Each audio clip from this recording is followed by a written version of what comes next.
L'Aliyah, c'est un projet de vie, un changement énorme, rempli d'émotions. Mais une fois l'effervescence passée, on se retrouve très vite face à des questions, disons, plus terre à terre. Et parmi elles, il y en a une qui est absolument cruciale, la fiscalité. Aujourd'hui, on va décortiquer ensemble ce sujet pour les nouveaux arrivants en Israël. Voilà la question qui revient tout le temps. On déménage en Israël, super, mais et les impôts? Comment ça se passe?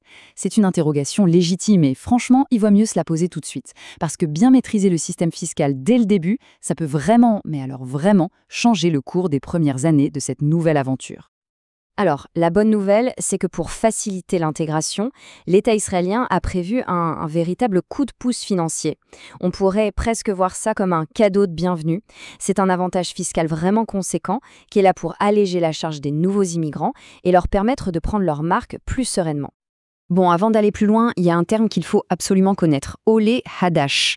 Au pluriel, on dit Olim Hadashim. C'est en quelque sorte le sésame. C'est le statut officiel que le ministère de l'Intégration accorde aux nouveaux immigrants, et c'est ce statut qui ouvre la porte à toute une série d'avantages, dont le fameux avantage fiscal dont on va parler. 10 ans.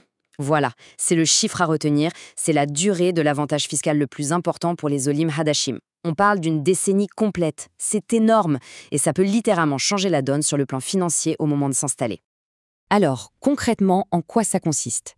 Eh bien, c'est une exonération pendant 10 ans de l'impôt israélien sur la plupart des revenus qui viennent de l'étranger. Ça permet de s'installer sans avoir à se soucier tout de suite de l'imposition israélienne sur ces revenus-là.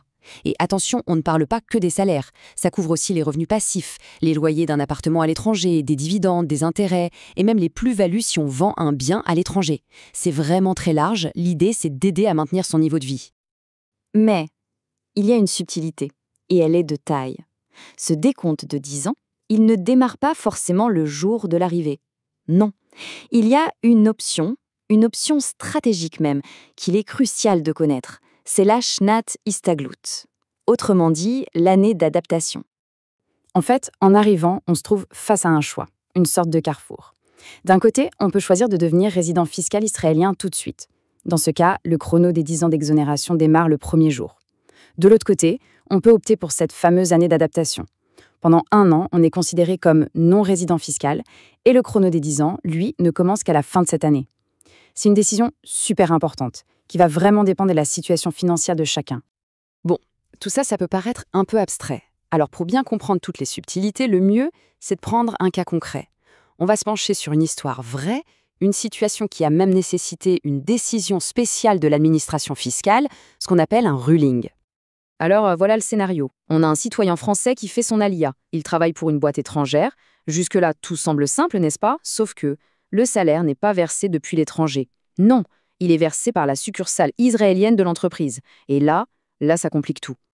Et c'est là que le bas blesse. Ce salaire, est-ce qu'il est considéré comme un revenu israélien puisqu'il vient d'une entité israélienne ou est-ce qu'il peut quand même bénéficier de l'exonération?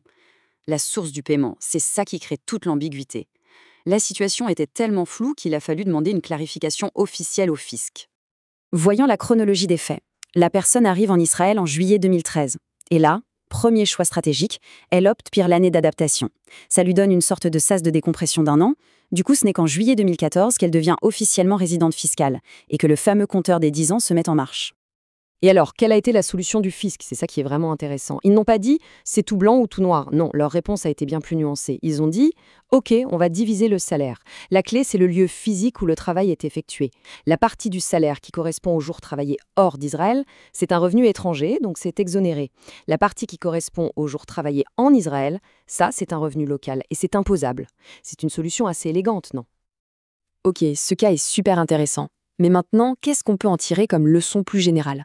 Quelles sont les clés du succès à retenir de cette histoire pour quiconque prépare son Aliyah? Je crois que cette phrase résume tout. Sur le papier, les avantages sont clairs, ils sont nets. Mais dans la pratique, dans la vraie vie, eh bien, ça peut vite devenir complexe. Surtout quand on a un travail avec une dimension internationale. C'est là que les zones grises apparaissent. Alors, en pratique, comment on s'assure que tout se passe bien? Premier point, et c'est non négociable, il faut documenter, mais alors méticuleusement, chaque journée de travail passée hors d'Israël. Ensuite, il faut bien comprendre comment l'employeur gère la retenue à la source. Évidemment, respecter toutes les obligations de déclaration. Et enfin, le plus important peut-être, ne pas rester seul avec ses questions. Il faut aller voir un expert pour sécuriser toute sa situation, c'est vraiment la base. Honnêtement, s'il n'y avait qu'une seule chose à retenir de tout ça, ce serait celle-là. Tenir des registres impeccables, ce n'est pas juste une bonne habitude, c'est la clé de voûte de tout le système. C'est cette rigueur qui va permettre de justifier comment le revenu est réparti et au final, de profiter au maximum des avantages fiscaux auxquels on a droit légalement. Finalement, tout se résume à cette question. Est-ce que son avenir financier en Israël est bâti sur des fondations solides ? Parce que préparer son alia, ce n'est pas juste remplir des papiers, c'est construire les bases de sa nouvelle vie, y compris ses bases financières. Et anticiper toutes ces questions d'impôts, c'est sans doute le meilleur moyen de s'assurer que cette nouvelle aventure démarre sur un socle vraiment stable.